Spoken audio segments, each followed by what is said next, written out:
When we work together for a common goal, we can change the world. Welcome, neighbors, to Hometown Earth, the podcast that brings a down-to-earth approach to all of your sustainability questions. I'm your host, Lena Sanford, here on the Believe Podcast Network, the #1 podcast network for professionals. Here, we believe that everyone can change the world. Do you believe?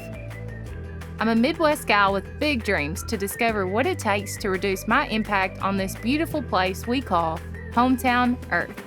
Join me every Tuesday as we navigate what actions we can take, big or small, to make a positive impact in your life and the lives of your neighbors on Hometown Earth. Hello, neighbors. Today, we're going to learn about the history of Earth Day and 7 totally free ways that you can celebrate by contributing to a more sustainable planet. But before we get into it, let's talk about Earth.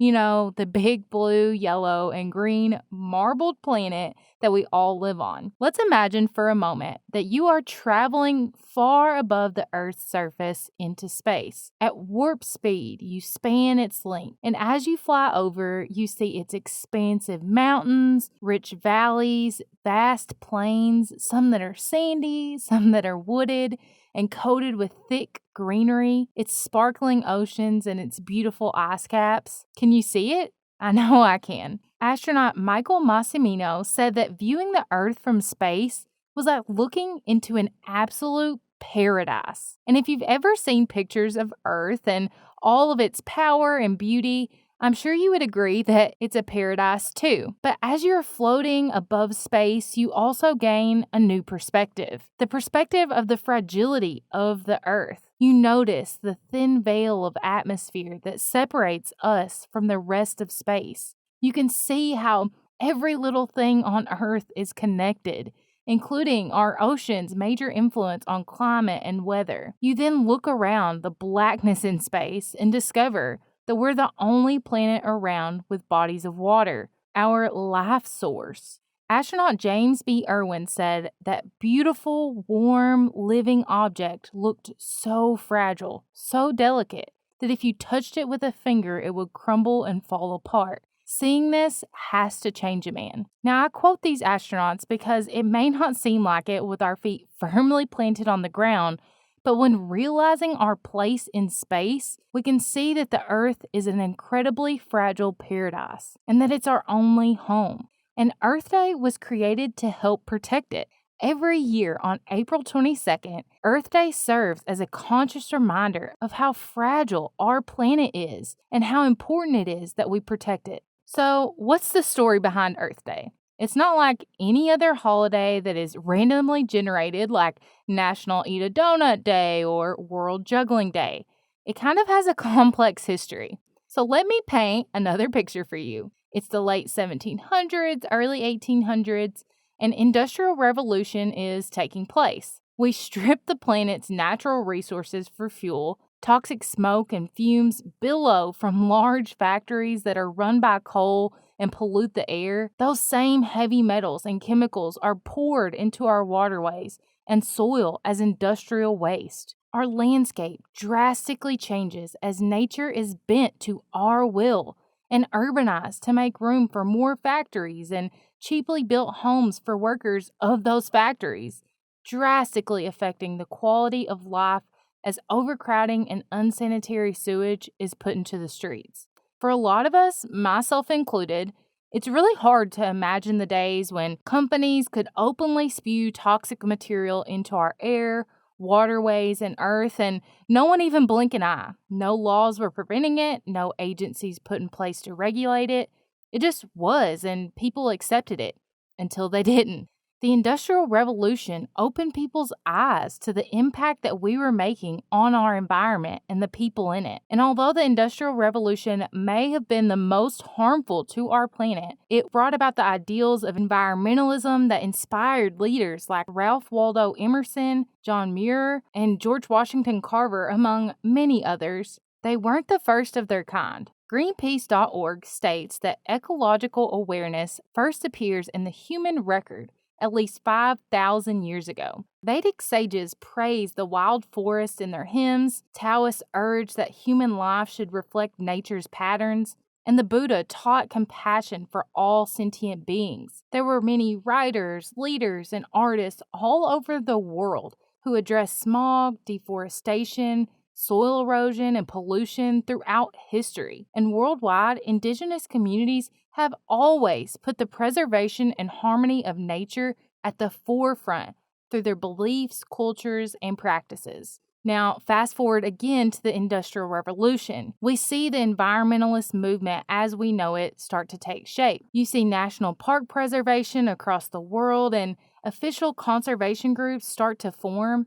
In episode 18, Women Environmentalists You Should Know About, we talked about how Rachel Carson's 1962 book, Silent Spring, began the modern environmentalist movement. This movement opened the country's eyes to the consequences of chemical and industrial pollution, specifically with the use of pesticides like DDT. An interest sparked across the nation for how to live more sustainably. In the years following, the public outcry pushed the U.S. Congress to pass the Clean Air Act, Wilderness Act, National Emissions Standards Act, Motor Vehicle Air Pollution Control Act, Air Quality Act. The list, it just goes on. But there was fuel that added to that fire, literally and figuratively. In 1969, an oil spill in Santa Barbara rocked the nation when Union Oil Company, now owned by Chevron, sent 3 million gallons of crude oil into the Pacific Ocean. An environmental disaster ensued. In June of the same year, Cleveland's Cuyahoga River, which had repeatedly been set afire for over 8 decades due to toxic industrial debris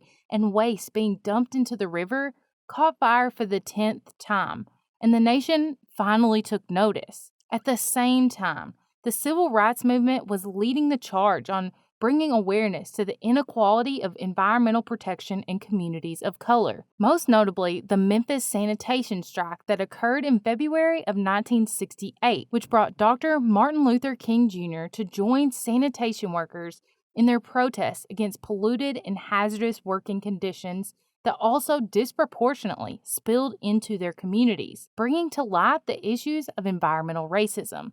The strike, which led 42,000 people to the streets in protest, ultimately was a success for the environmental justice movement. But the nation could no longer turn a blind eye to the problems that had been plaguing the environment in our country and beyond for centuries. By the fall of 1969, one of the U.S. leaders for environmental change, Senator Gaylord Nelson of Wisconsin, introduced his idea for Earth Day. Senator Nelson intended for the concept to be a grassroots effort so widespread that it would raise awareness throughout the nation on environmental degradation and permanently force environmental issues into the forefront of political policy. And guess what? It worked. They employed 22-year-old Dennis Hayes to organize college campus teach-ins, hoping to connect to the already existing anti-war movement.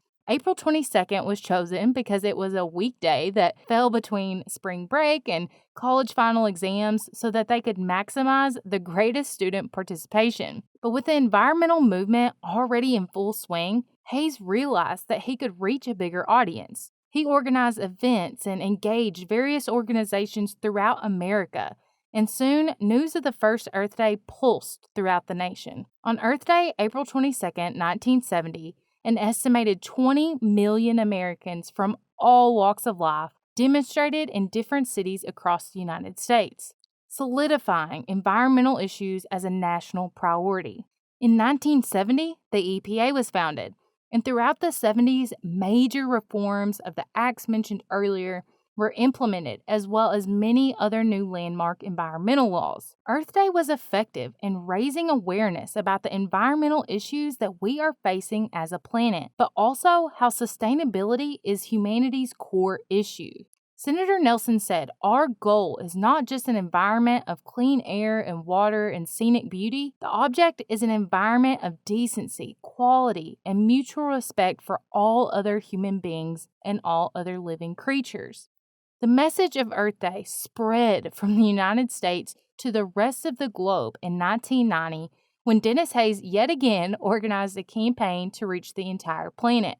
In fact, today it is recognized by EarthDay.org as the largest secular observance in the world, marked by more than 1 billion people every year in over 190 countries, as a day of action to change human behavior and create global, national, and local policy changes. Earth Day champions the successes of climate literacy, changes in public policy, voter outreach, funding for green initiatives, reforestation, and more. They are all due to individuals having the right tools and information for taking action. You know what's nuts? The number of ingredients in wasteful packaging and milk production. But you know what else is nuts? Joy's almond and cashew nut bases. It's literally nuts, and that's it. It's a perfect milk substitute without the wasteful packaging and unnecessary ingredients. It's nuts that only one tub of Joy can save up to 7 milk cartons from a landfill. It's nuts that it can sit on your shelf for up to 18 months. It's nuts that Lena can make queso with this stuff. And to be honest, her food has never been better. But don't tell her I said that. And it's nuts that you can get 10% off of your order by using the code Lena Sanford when you visit addjoi.com. Go nuts! There is also an Earth Day you may have never heard about. Prior to Senator Nelson declaring April 22nd as Earth Day, the term was actually used earlier that year by John McConnell, a peace activist and founder of the Earth Society Foundation, at a UNESCO meeting in San Francisco. His idea was said to celebrate the need to preserve and renew the threatened ecological balance upon which all life depends. His celebration of Earth Day was set for the vernal equinox in March, the first day of spring, and when night and day are in perfect balance. The first Earth Day, now known as International Earth Day, was celebrated on March 21st in 1970 and had global support. International Earth Day is still celebrated in many countries with the ringing of peace bells to mark the exact moment of the vernal equinox and the hope for a peaceful planet. And fun fact, John McConnell also designed the Earth flag, often called the Earth Day flag, which is a blue flag depicting the Earth as seen from space during the flight of Apollo 10 in 1969.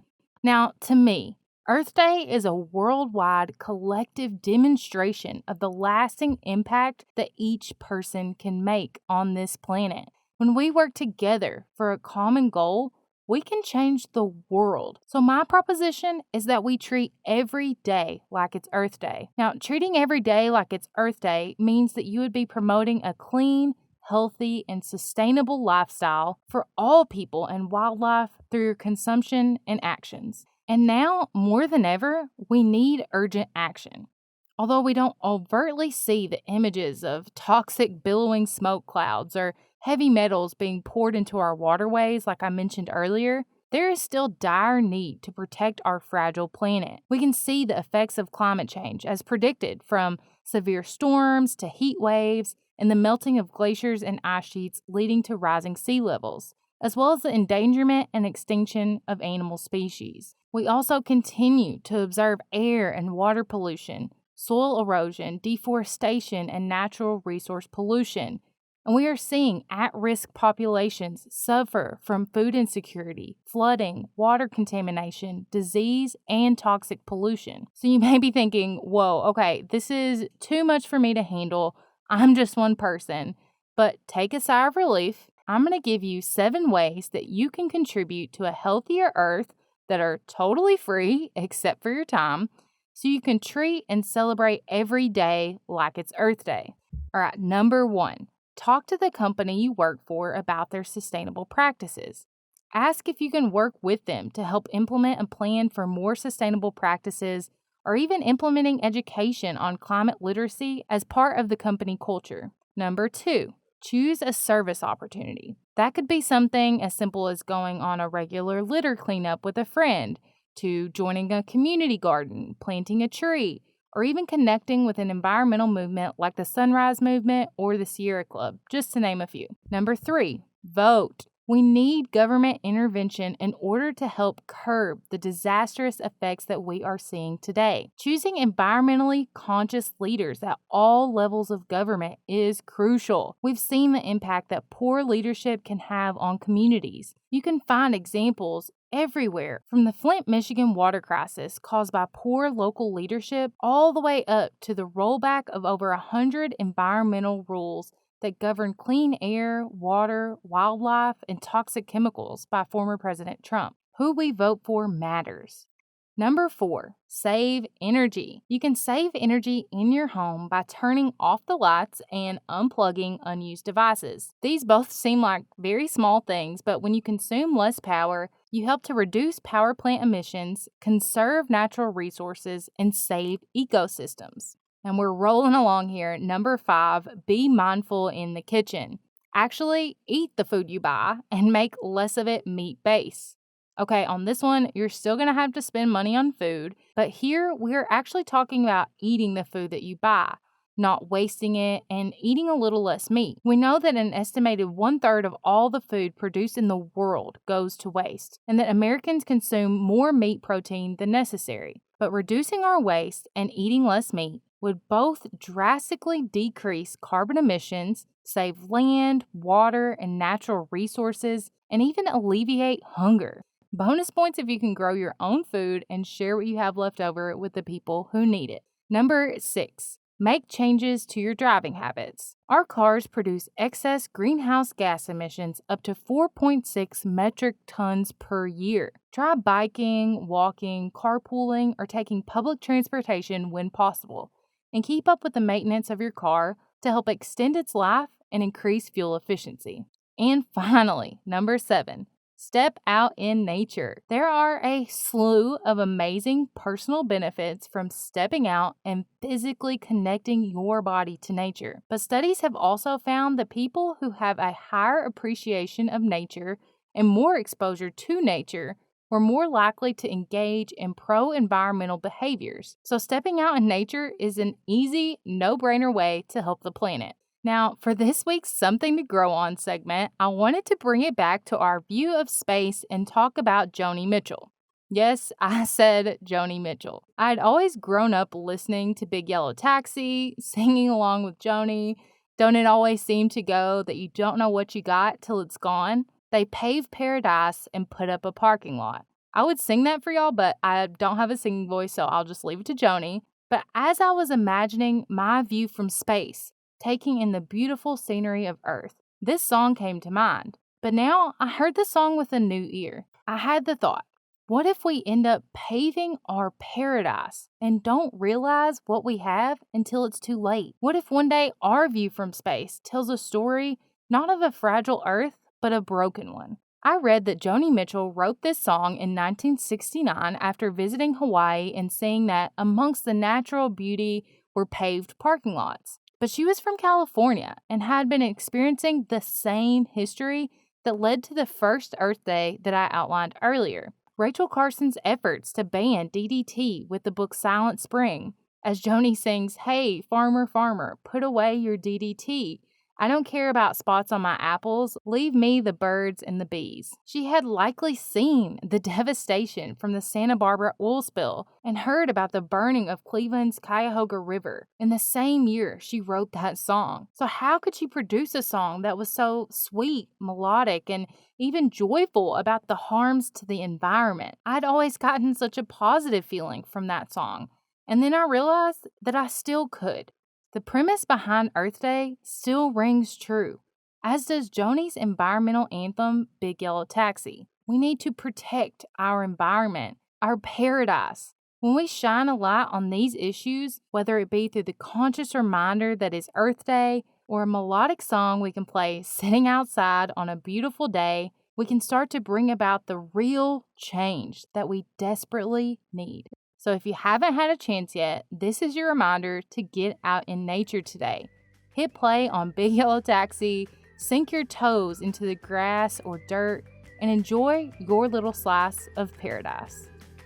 I hope you enjoyed this episode of Hometown Earth as much as I did. Let us know by rating and subscribing so you never miss an episode. New episodes drop every week on Tuesday. Head to the show notes, linked in the episode description for more details, and let us know in the comments what you want to hear next. You can find us on iTunes, Spotify, Google Podcasts, or anywhere you listen to podcasts. Believe.com and @Believe Podcasts. And you can find more about the podcast on Instagram @Hometown Earth or connect with me personally @Lena Saintford. We all know change needs to happen, so let's get started right here at Hometown Earth.